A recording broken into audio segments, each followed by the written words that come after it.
من شرور أنفسنا ومن سيئات أعمالنا من يهده الله فلا مضل له ومن يضلله فلا هادي له ونشهد أن لا إله إلا الله وحده لا شريك له ونشهد أن سيدنا وسندنا وشفيعنا وحبيبنا ومولانا محمدا عبده ورسوله أما بعد فأعوذ بالله من الشيطان الرجيم بسم الله الرحمن الرحيم شهر رمضان الذي أنزل فيه القرآن هدى للناس وبينات من الهدى والفرقان صدق الله العلي العظيم. اسٹیج پر تشریف فرما علماء کرام اور معزز سامعین کرام، اللہ تبارک و تعالیٰ کا فضل ہوا، اس کا کرم ہوا، اللہ تعالیٰ نے ہم لوگوں کو دین کی نسبت سے تھوڑی دیر یہاں بیٹھنے کی توفیق عطا فرمائی. یوں تو یہاں ہم بھی ہمارے استاذ محترم مفتی نیر اسلام صاحب تشریف فرما ہے، ہم ان کے بیان سننے کے لیے تشریف آئے ہیں، لیکن ناظم انجمن کا، ناظم اجلاس کا یہ حکم ہو گیا کہ آپ بھی کچھ دیر گفتگو کریں. ان کی حکم کی تعمیل پر میں یہاں آپ کے روبرو آیا ہوں. اللہ تعالیٰ ہمیں صحیح صحیح کہنے کی توفیق عطا فرمائے، اور جو بات کہی جائے اللہ تعالیٰ ہمیں اور آپ کو بھی ان باتوں پر عمل کی توفیق عطا فرمائے. ابھی جو میں نے آیت کریمہ تلاوت کی ہے،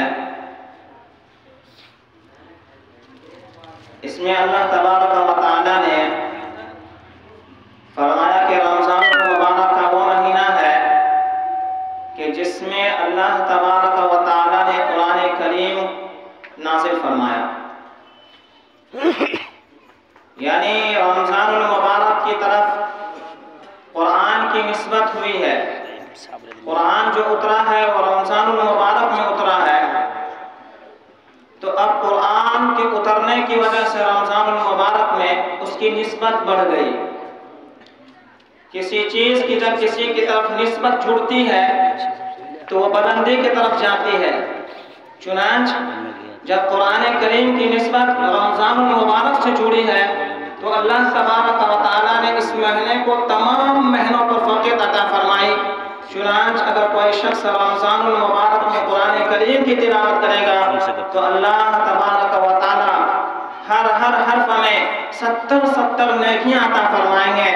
جبکہ غیر رمضان میں اگر کوئی شخص قرآن کریم کی تلاوت کرے گا تو ہر حرف میں 10 نیکیاں عطا فرمائیں گے. یہ کیوں ہوا؟ صرف اس وجہ سے کہ رمضان المبارک کی نسبت قرآن کریم کی طرف ہو گئی. ایک حدیث شریف میں ہے کہ اللہ کے نبی صلی اللہ علیہ وسلم نے فرمایا شعبان شہر رمضان شہر اللہ. یہاں پہ رمضان کی نسبت اللہ تبارک و تعالیٰ کی طرف ہو رہی ہے. تو اب دیکھیں رمضان المبارک کا مقام اور بلندی کی طرف جاتا ہے. چنانچہ اگر کوئی رمضان المبارک میں فرض ادا فرمائے تو اللہ تبارک و تعالیٰ اسے 70 فرض نماز ادا کرنے کی ثواب عطا فرماتے ہیں. اسی طرح اگر کوئی شخص سنت ادا کرے تو اس کو فرض کا مقام دے دیا جاتا ہے، اگر نفل ادا کرے تو اس کو سنت کا مقام دے دیا جاتا ہے. کیوں؟ نسبت جڑی ہے اللہ تبارک و تعالیٰ کی طرف. نسبت جڑنے کی وجہ سے اس مہینے کو تمام مہینوں پر فوقیت دے دی جاتی ہے. الغرض آج کی نسبت بھی جو ہے، اس مہینے کی بھی نسبت ہمارے پیارے حبیب صلی اللہ علیہ وسلم کی طرف ہے. شعبان و شہری، شعبان مہینہ ہے تو شعبان کا مہینے کی بھی مقام بلندی کی طرف چلا گیا. اور آج آپ سب واقف ہیں کہ شب برات ہے. اس کی نسبت اس لیے اس رات کی فضیلت بھی بڑھ جاتی ہے. شب برات میں اللہ تبارک و تعالیٰ بڑی تعداد میں لوگوں کی مغفرت فرماتے ہیں. اور اس رات میں اللہ تبارک و تعالیٰ نے فرمایا کہ قرآن کریم کی تلاوت کرنی چاہیے، سنن و نوافل کا اہتمام کرنا چاہیے. اس رات میں اگر کوئی عبادت کرے گا دیگر راتوں کی عبادت کے مقابلے میں اس کو فوقیت دی جائے گی، کیونکہ اس لیے کہ اس کی نسبت حضور صلی اللہ علیہ وسلم کی طرف جڑی ہے۔ چنانچہ قرآن کریم کی نسبت جب اللہ تعالیٰ فرما رہے ہیں کہ یہ میرا کتاب ہے تو اس کا مقام بڑھ گیا۔ اب آپ دیکھ لیجئے قرآن کریم کے ساتھ جو ورق جڑا ہے، وہ کاغذ جب تک قرآن کریم کے ساتھ نہیں جڑا تھا، وہ اگر کہیں گرا پڑا ہو تو ہم اس کو اٹھا کر کہیں رکھ دیتے ہیں، لیکن جب وہی کاغذ قرآن کریم کے ساتھ جڑا ہے تو اب کہیں گرا ہو تو پرلے سے پرلے آدمی، گھٹیا سے گھٹیا آدمی بھی اگر وہ دیکھے گا تو فوراً اس کاغذ کو، نسخے کو اٹھاتا ہے، اپنے کپڑے سے پوچھتا ہے، آنکھوں سے لگاتا ہے، چھونتا ہے اور کہتا ہے اوہ کس بچے نے اس کو گرا دیا، فوراً اس کو سینے سے لگاتا ہے۔ کیوں؟ اب اس لیے کہ وہ قرآن کریم میں جڑ گیا ہے، اس کی نسبت قرآن کریم سے جڑی ہے، اس لیے اب وہ کاغذ عام کاغذ کی طرح نہیں رہا۔ چنانچہ اسی طرح ایک تختہ، ایک لکڑی، جو لکڑی اب تک ریحل کی شکل نہیں ہوئی تھی، اس تختے کو ہم کبھی چوکی کے طور پہ استعمال کرتے ہیں، کبھی کرسی کی شکل میں استعمال کرتے ہیں، اس پر بیٹھتے ہیں، اس پر سوتے ہیں، جو کہ ابھی تک وہ ریحل کی شکل میں نہیں ہوا، لیکن جب وہی ریحل کی شکل میں آ جائے اب اس تختے کا یعنی اس ریحل کی اب ہم ادب کرتے ہیں۔ کیوں؟ اس لیے کہ وہ قرآن کریم سے اس کا رشتہ جڑ گیا ہے۔ اسی طرح ایک کپڑا ہے، جو کپڑا ہم استعمال کرتے ہیں، لیکن اگر کسی کپڑے کو ہم جزو دان بنا دیں، اس میں قرآن کریم کو رکھنے لگے، اب اس کی نسبت قرآن کریم سے جڑی ہے، اس لیے اب اس کی ہم تعظیم کرتے ہیں، تکریم کرتے ہیں۔ کیوں؟ اس لیے کہ اس کی نسبت قرآن کریم سے جڑ گئی۔ پتہ یہ چلا قرآن کریم کے ساتھ نسبت جڑنے کی وجہ سے ہر چیز کا مقام بلندی کی طرف چلا جاتا ہے۔ کیا اگر ہم قرآن کریم سے اپنی نسبت کو جوڑیں گے تو کیا ہم بلندی کی طرف نہیں جائیں گے؟ ضرور جائیں گے۔ اس لیے میری ایک اپیل ہے، ایک درخواست ہے آپ لوگوں سے، قرآن کریم جو اللہ کا کلام ہے، اس کتاب کو پڑھنے کا اہتمام کریں ہم سب، اس کو تاپوں میں سجانے کی کوشش نہ کریں۔ یہ تاپوں میں رکھنے کی کتاب نہیں ہے، یہ اللہ کی کتاب ہے۔ اس کتاب کو پڑھیں گے تو انشاءاللہ زندگی میں برکت ہوگی، روحانیت آئے گی۔ فرماتے ہیں اگر کوئی شخص اللہ سے قربیت چاہتا ہو، اللہ سے نزدیکی چاہتا ہو، تو اس انسان کو چاہیے کہ قرآن کریم سے اپنے رشتے کو مضبوط کرے۔ جو انسان جتنا قرآن کریم سے اپنے رشتہ کو مضبوط کرے گا، اللہ تبارک و تعالیٰ اتنے ہی اسے بلندی کی طرف پہنچائیں گے۔ قرآن کریم پڑھنے کی کتاب، اس کو پڑھنا چاہیے۔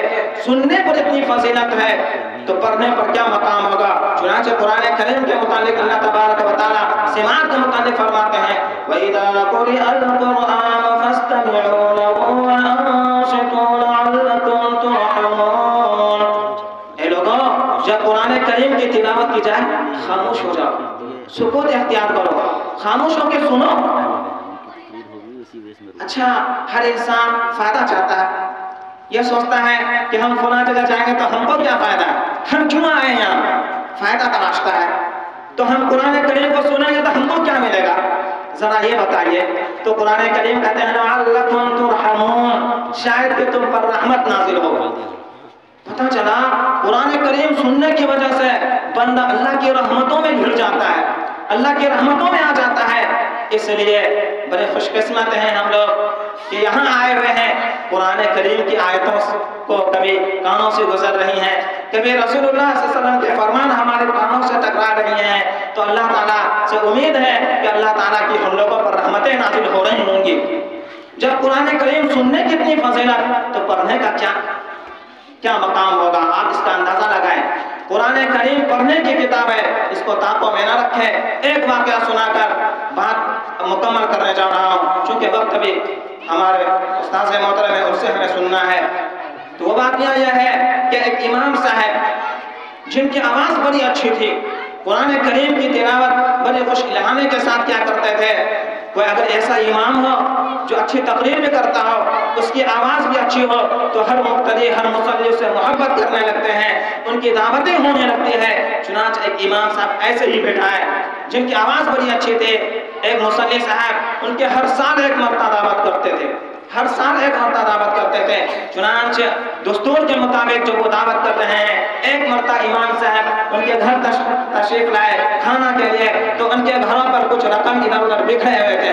امام صاحب نے ان رقم کو اٹھایا اس کے بعد کھانا کھائے، وہاں سے فارغ ہو کر چلے گئے۔ کچھ دیر کے بعد میزبان گھر والا آیا، اسے اپنے پیسے کی یاد آیا تو پیسے کی تلاشی لی، انہیں وہاں پیسہ نہ ملا۔ اب وہ اپنے اہلیہ سے، اپنی بیوی سے جا کے کہہ رہا ہے بتائیے آپ نے پیسہ لیا ہے وہاں سے؟ بیوی کہتی نانا میں نے پیسہ نہیں لیا۔ کون لیا پیسہ؟ تلاشی لی ہر جگہ، کہیں نہ ملا۔ اپنے بچوں سے پوچھا، اب بیوی کہہ رہی ہے ہاں صبح سے ابھی تک کوئی نہیں آیا ہے، امام صاحب آئے تھے، ہو سکتا ہے امام صاحب لیے ہوں۔ اب بیوی اتنی امام کے خلاف اس کے کانوں میں گھولی، اتنی باتیں کہیں کہ امام صاحب اس کی دفاع کر رہے تھے، لیکن وہ ہمیشہ نہیں۔ ہم تو آپ کو پہلے سے کہہ رہے تھے امام صاحب کا چال صحیح نہیں ہے، آپ ذرا احتیاط سے کریں۔ بڑی محبت سے ان سے پیش آتے ہیں نا، دیکھیں نا آپ پتہ چل گیا۔ پھر دستور کے مطابق آئندہ سال امام صاحب کو اس نے دعوت کرنی چاہیے، بیوی منا کے کہا نہیں اب ہم تو دعوت کر کے رہیں گے۔ پھر اس کے بیچ میں ایک سال امام صاحب اس سے کتراتے رہے، چونکہ بیوی ان کے کانوں میں جو باتیں گھولے تھے ان کی وجہ سے امام صاحب سے نفرتیں ہونے لگی۔ ایک سال کے بعد پھر امام صاحب جب ان کے گھر پر کھانا کھانے کے لیے آتے ہیں تو امام صاحب پوچھتے ہیں صاحب یہ بتائیے کہ اتنے دنوں تک اس سے پہلے ہمیشہ دعوت ہوتے تھے، آپ اچھے سے استقبال کرتے تھے، سلام و کلام ہوا کرتا تھا، لیکن اس سال وہ رویہ نہیں تھا۔ سلام تو سلام، آپ دور سے دیکھتے تو نظریں چرائے بھاگتے تھے، وجہ کیا ہے ذرا آپ بتائیے۔ تو وہ آدمی کہنے لگا امام صاحب معاف کیجئے گا، معاف کیجئے گا، ایک بات ہم آپ سے پوچھیں۔ کہا پوچھو۔ کہا امام صاحب یہ بتائیے پچھلے سال جو ہم آپ کی دعوت کیے تھے نا، آپ ہمارے گھر پہ آئے تھے تو اس دن ہمارے کچھ پیسے رہ گئے تھے یہاں پہ، وہ پیسہ آپ لیے ہیں کیا؟ اب امام صاحب کی آنکھوں سے آنسو جاری، رونے لگے، بڑبڑانے لگے۔ وہ آدمی کہنے لگا امام صاحب روئیے مت، روئیے مت، ارے ہم کسی کو نہیں بتائیں گے کہ آپ نے وہ پیسہ لیا ہے۔ امام صاحب کہنے لگے میں اس وجہ سے نہیں رو رہا ہوں کہ میری راز فاش ہو جائے گی، تم لوگوں میں جا کے کہو گے امام صاحب چور ہیں، امام صاحب نے پیسے رکھ لیے۔